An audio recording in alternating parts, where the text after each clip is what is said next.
우리의 삶에 예고 없이 찾아오는 순간들이 있습니다. 갑자기 찾아오는 바람과 파도, 한순간에 우리의 마음을 뒤흔드는 광풍 같은 순간들입니다. 어떤 광풍은 가정에서 불어옵니다.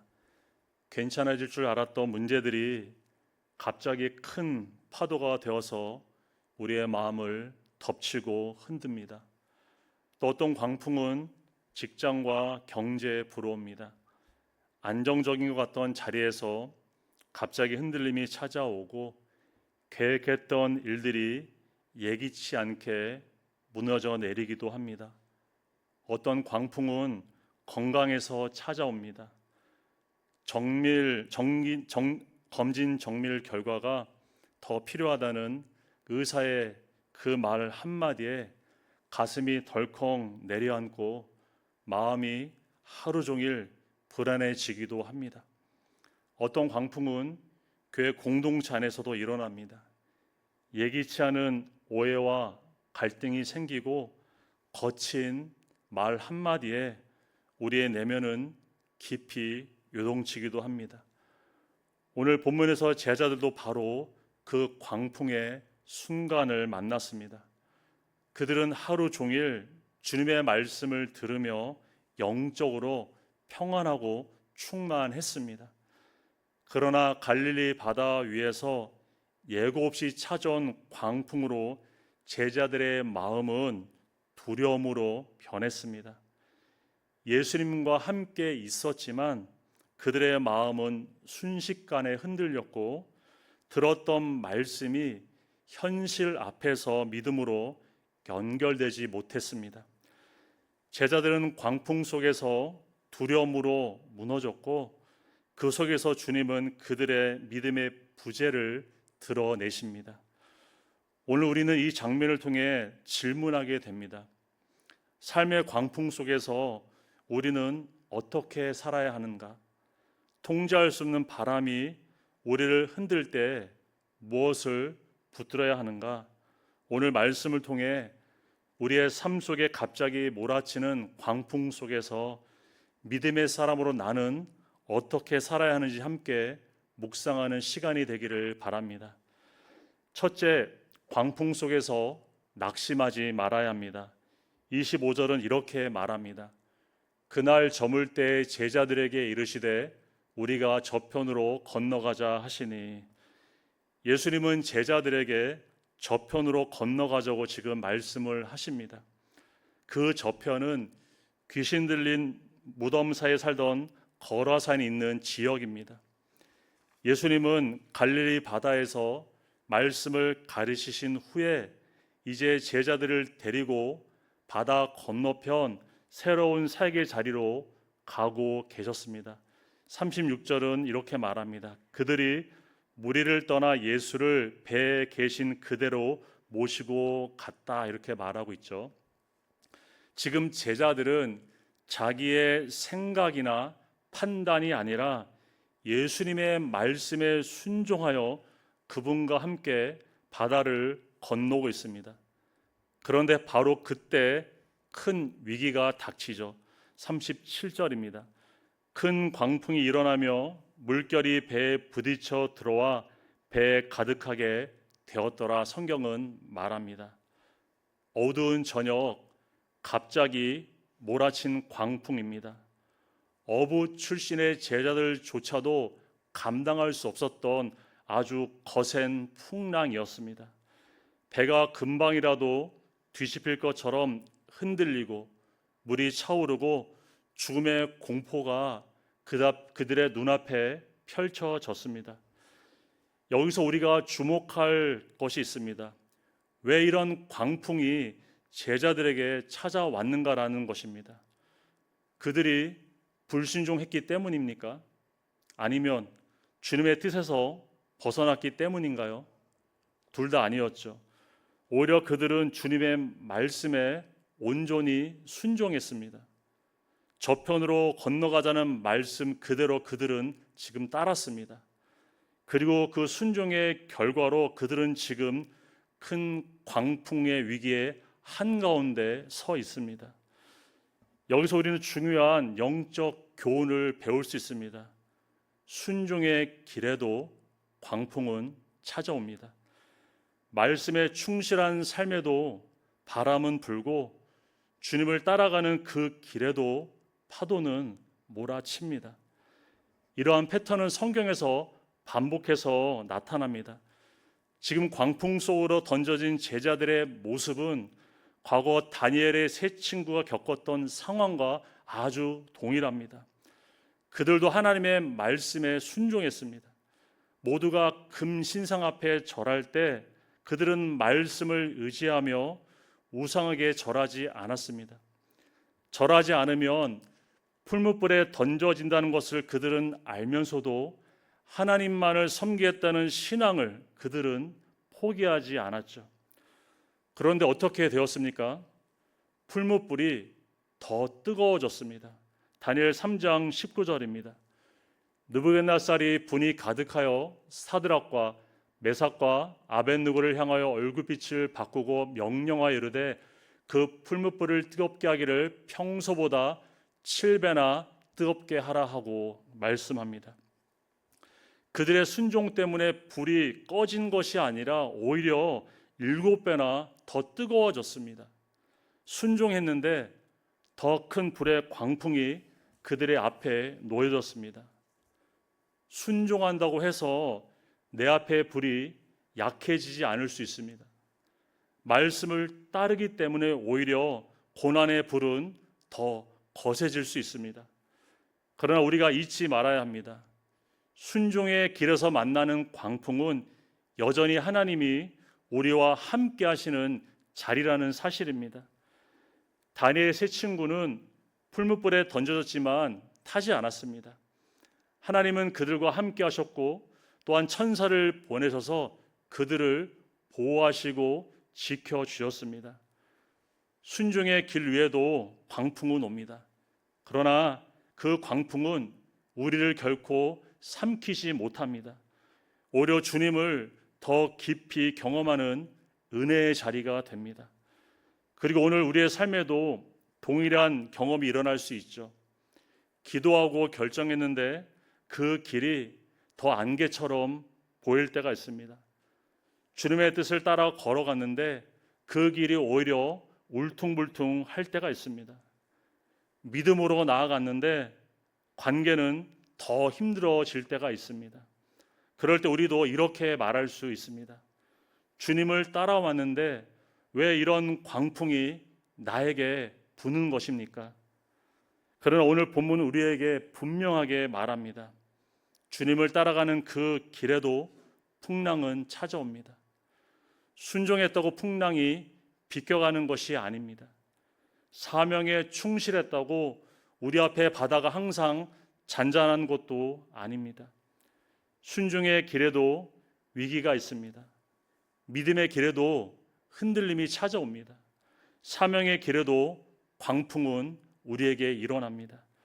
그러나 이것이 끝이 아닙니다. 광풍이 찾아왔다고 해서 주님이 우리를 버리시는 것이 아니죠. 광풍이 불어온다고 해서 우리가 잘못된 길로 가고 있다는 증거도 아닙니다. 오히려 그 반대입니다.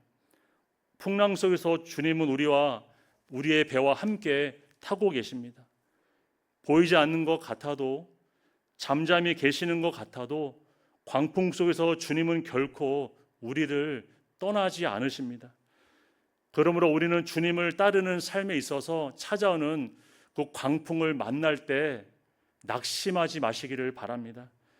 순종에 인해서 만나는 풍랑은 주님의 부재가 아니라 주님의 임재의 자리입니다. 주님은 광풍 속에서도 우리와 함께 하십니다. 그러므로 우리는 이렇게 기도하며 결단하기 원합니다. 주님, 광풍이 와도 흔들리지 않겠습니다. 광풍이 와도 낙심하지 않겠습니다. 주님이 나와 함께 하시면 오늘도 순종의 길을 걷겠습니다.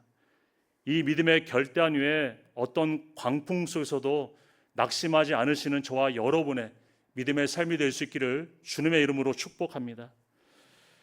둘째, 광풍 속에서 주님을 오해하지 말아야 합니다. 38절입니다. 예수께서는 고물에서 베개를 베고 주무시더니 제자들이 깨우며 이르되 선생님이여 우리가 죽게 된 것을 돌아보지 아니하시나이까 하니, 여기서 우리는 질문을 하게 됩니다. 왜 제자들은 예수님께서 자신들이 죽게 된 것을 돌아보지 않으신다고 오해하고 있는 것입니까? 그 이유는 단순합니다. 주님이 아무 일도 하지 않으신 것처럼 보였기 때문입니다. 풍랑은 점점 더 심해지고 배는 곧 뒤집힐 것 같고 죽음이 바로 코앞에 있는데 예수님은 고물에서 그대로 주무시고 계셨습니다. 그러니 제자들의 마음에서 이런 말이 올라옵니다. 주님, 지금 이 위급한 상황에서 정말 저희를 돌아보고 계신 것입니까? 성경은 하나님의 침묵이 자주 오해되는 장면을 보여줍니다. 시편 13편 1절에 다윗은 이렇게 부르짖습니다. 여호와여 어느 때까지니이까? 나를 영원히 잊으시나이까? 주의 얼굴을 나에게서 어느 때까지 숨기시겠나이까? 지금 원수들이 다윗을 치며 자신들의 힘을 자랑하는 그런 정황입니다. 그런데 하나님은 다윗에게 아무 말씀도 주시지 않으십니다. 그래서 다윗은 이 침묵을 하나님께서 자신을 잊은 것이라고 그는 오해했습니다. 마르다와 마리아도 예수님의 침묵을 오해했습니다. 나사로가 위중해졌을 때 두 자매는 사람을 보내서 주님한테 이렇게 말하죠. 주여, 사랑하는 자가 병들었나이다 라고 말하며 주님이 오기를 간절히 요청했습니다. 근데 예수님이 가지 않으시죠. 오히려 지금 계신 곳에 이틀을 더 머무셨습니다. 그리고 나사로가 죽었습니다. 예수님이 3일 후에 그곳에 오셨을 때 두 자매는 이렇게 말합니다. 주께서 여기 계셨더라면 내 오라비가 죽지 아니었겠나이다. 그들은 예수님의 침묵을 사랑의 부재로 오해했습니다. 그러나 주님은 더 큰 영광, 나사로의 부활을 준비하고 계셨습니다. 그렇다면 광풍 속에서 주님의 침묵은 무엇을 의미하는 것일까요? 주님의 침묵은 부재가 아니라 준비입니다. 무관심이 아니라 더 큰 일을 향한 하나님의 계획이십니다. 예수님은 제자들의 고통을 모르신 것이 아니었습니다. 그들을 외면하신 것도 아니었습니다. 주님의 침묵에는 분명한 목적이 계셨습니다. 바로 제자들의 믿음이 지금 어디에 있는지를 드러내기 위한 시간이었습니다. 폭풍보다 더 큰 문제는 제자들 마음속에 있는 주님에 대한 불신이었습니다. 광풍 앞에서 제자들은 주님이 아니라 바다와 파도의 시선을 빼앗겼습니다. 그래서 결국 주님이 우리를 돌아보지 않는다고 그들은 오해했습니다. 지금 주님과 동행하고 있다고 해서 모두가 믿음이 좋은 것이 아닐 수 있습니다. 우리의 믿음은 평안한 때가 아니라 고난 앞에 서는 순간 비로소 그 실체가 드러납니다. 요즘 감기가 많이 유행하고 있죠. 몸이 뜨거운 것 같아도 이렇게 체온계를 대보면 생각보다 열이 없을 때가 있습니다. 근데 반대로 열이 나는 느낌은 나에게 없는데 또 체온계를 이렇게 대보면 실제로 고열인 경우도 있습니다. 느낌과 실제가 다를 수 있습니다. 우리의 믿음도 마찬가지입니다. 우리는 스스로 내 믿음이 좋다고 괜찮다고 생각할 수 있습니다. 그러나 정작 문제 앞에 섰을 때 비로소 내 믿음의 온도가 정확하게 드러나고 측정됩니다. 고난이 찾아온 순간이 바로 내가 믿음 위에 서 있는지, 느낌만 믿음이라고 생각하는 것인지 정확하게 측정되는 시간입니다. 우리도 제자들과 같은 자리에 설 때가 얼마나 많은지 모릅니다. 가정의 문제가 해결되지 않을 것 같은 그런 기미가 보일 때, 자녀의 앞길이 또 막힌 것처럼 느껴질 때, 기도에도 배우자의 마음이 변하지 않을 때, 경제적 압박이 더 심해질 때, 관계는 더 틀어지고 해결책은 보이지 않을 때, 그때 우리 마음속에도 이런 말이 올라올 수 있습니다.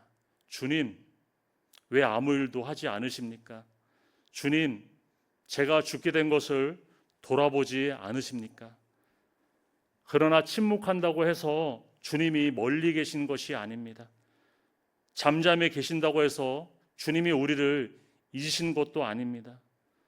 우리는 보이는 상황만을 보지만 주님은 우리의 전부를 지켜보고 계십니다.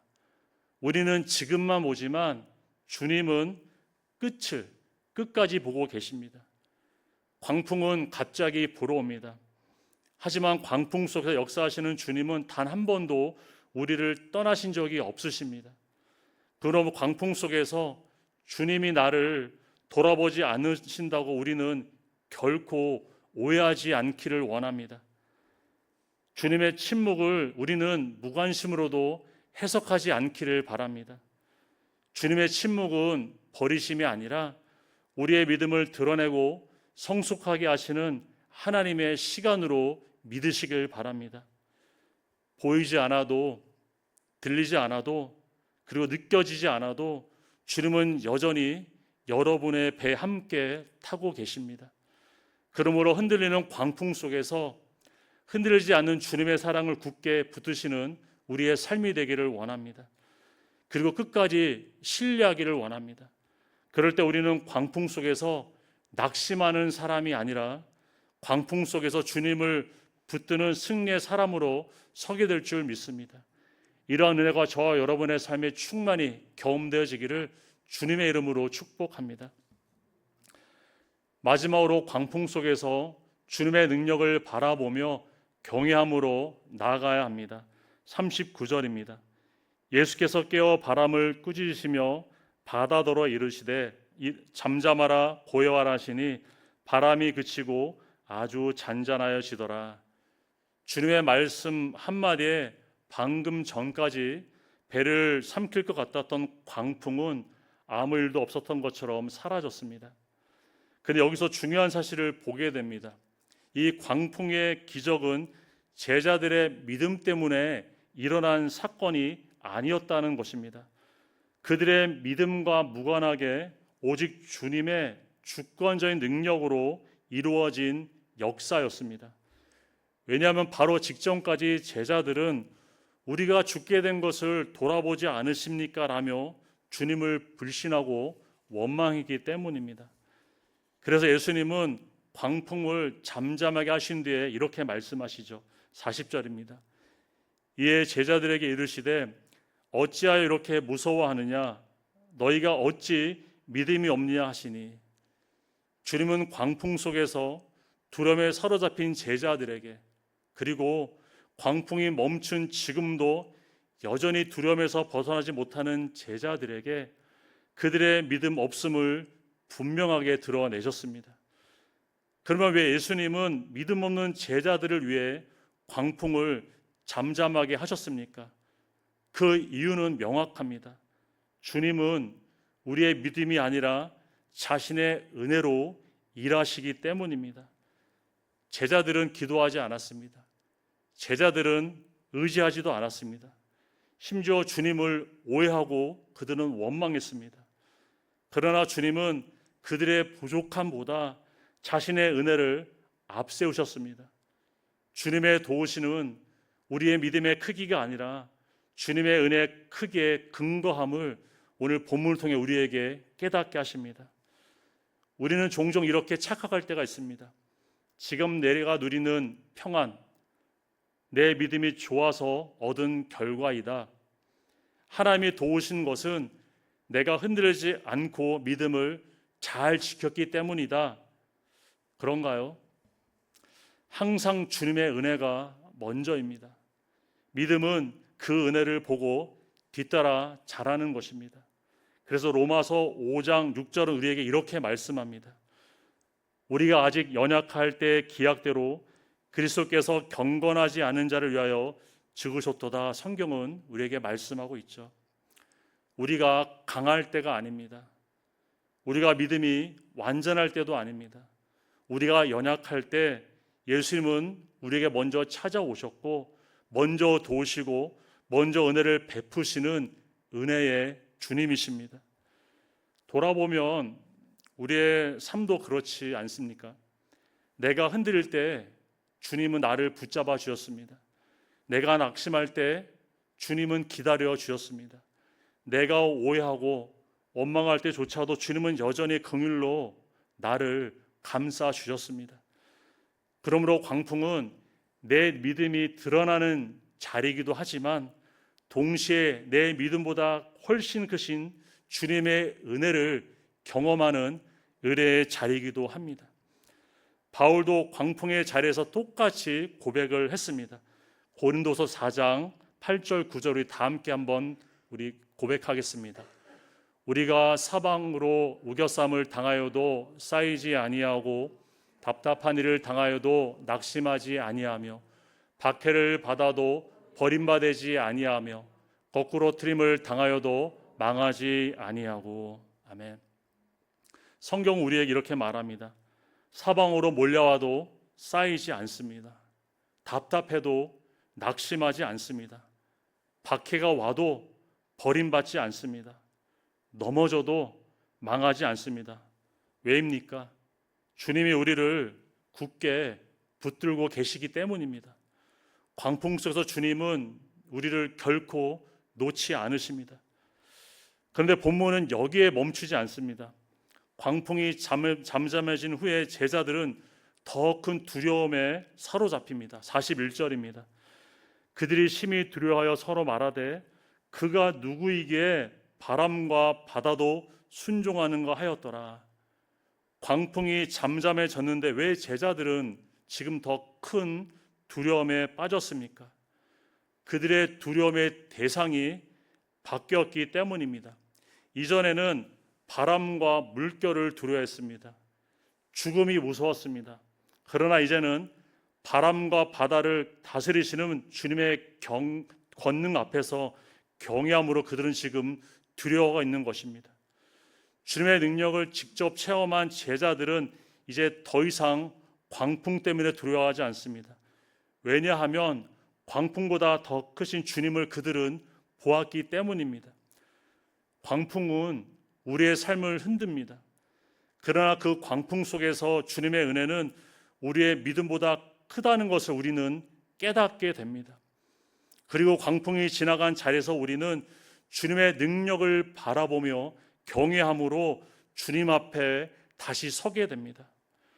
광풍은 문제를 해결하는 자리말이 아니라 하나님이 누구이신지를 다시 보는 은혜의 자리, 믿음의 자리입니다. 우리는 광풍을 단순한 위기로만 보아서는 안 됩니다. 광풍은 하나님을 새롭게 보는 믿음의 기회가 되어야 합니다. 단지 문제가 해결되었다고 기뻐하고 지나가는 자리가 아니라 그 문제를 통해서 하나님이 누구이신지를 더 깊이 아는 믿음의 자리가 되어야 합니다. 지금 광풍 속에 있습니까? 광풍 속에서 불신과 의심과 원망의 눈으로 주님을 보고 있지는 않는지요? 그러나 우리가 지나고 있는 광풍은 우리의 시선을 주님께로 온전히 돌리게 하는 하나님의 은혜의 자리임을 우리는 잊지 않기를 바랍니다. 광풍보다 크신 주님을 바라보며 주님을 경외함으로 다시 나아가는 저와 여러분의 믿음의 삶이 될 수 있기를 주님의 이름으로 축복합니다. 우리의 인생은 누구도 피할 수 없는 광풍이 찾아옵니다.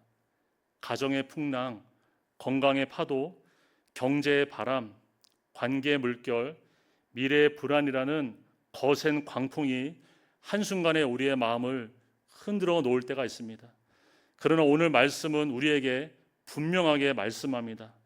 광풍은 끝이 아니라 시작입니다. 무너짐의 자리가 아니라 주님을 다시 만나는 자리입니다. 절망의 자리가 아니라 주님을 새롭게 보는 은혜의 자리입니다. 우리는 광풍 속에서 이렇게 살아야 합니다. 광풍 속에서 낙심하지 말아야 합니다. 광풍 속에서 오해하지 말아야 합니다. 광풍 속에서 주님의 은혜를 바라보며 경외함으로 다시 나가야 합니다. 오늘 시간 다시 믿음으로 우리는 결단하기를 바랍니다. 주님, 어떤 광풍이 내게 와도 낙심하지 않겠습니다. 광풍이 와도 주님의 돌보심과 사랑을 오해하고 의심하지 않겠습니다. 광풍 때문에 두려워하지 않고 광풍을 다스리시는 주님을 경외함으로 바라보며 믿음의 길을 걸어가겠습니다. 이 믿음의 고백 위에 어떤 광풍 속에서도 우리는 길을 잃지 않고 믿음으로 승리하며 나아가시는 저와 여러분의 믿음의 삶이 될 수 있기를 주님의 이름으로 축원드립니다. 함께 기도하겠습니다. 사랑 은혜가 풍성하신 하나님, 삶의 광풍 속에서 믿음으로 온전히 서지 못했던 저희들의 연약함을 긍휼히 여겨 주시옵소서. 주님은 언제나 우리와 함께 계셨지만 우리의 눈앞에 고난만 바라보며 주님의 임재를 잊고 두려움에 사로잡혀 살았음을 주님 고백합니다. 주님, 갑자기 찾아오는 신앙의 광풍 앞에서도 낙심하지 않는 저희들의 마음대로 굳게 붙잡아 주시옵소서. 광풍을 통하여 우리의 믿음의 실체가 드러나게 하시며 그 시간을 믿음의 길로 바라볼 수 있도록 주님 인도하여 주시옵소서.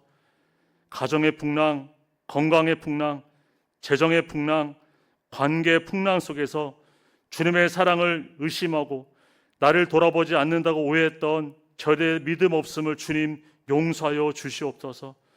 어떤 광풍 속에서도 변함없으신 주님의 사랑을 잊지 않고 굳세 믿음으로 살아가는 우리들의 믿음 되도록 주님 함께하여 주시옵소서. 이제 우리는 광풍을 두려워하는 자가 아니라 광풍을 잠잠케 하시는, 다스리시는 주님의 권능을 바라보며 주님을 경외함으로 다시 서는 믿음의 사람이 되기를 간절히 소망합니다. 성령, 우리의 마음을 붙드셔서 광풍 속에서 오히려 우리의 믿음이 자라고 성숙해지는 은혜로 인도하시고 함께하여 주시옵소서. 감사드리며 거룩하신 예수님의 이름으로 기도 올려드립니다. 아멘.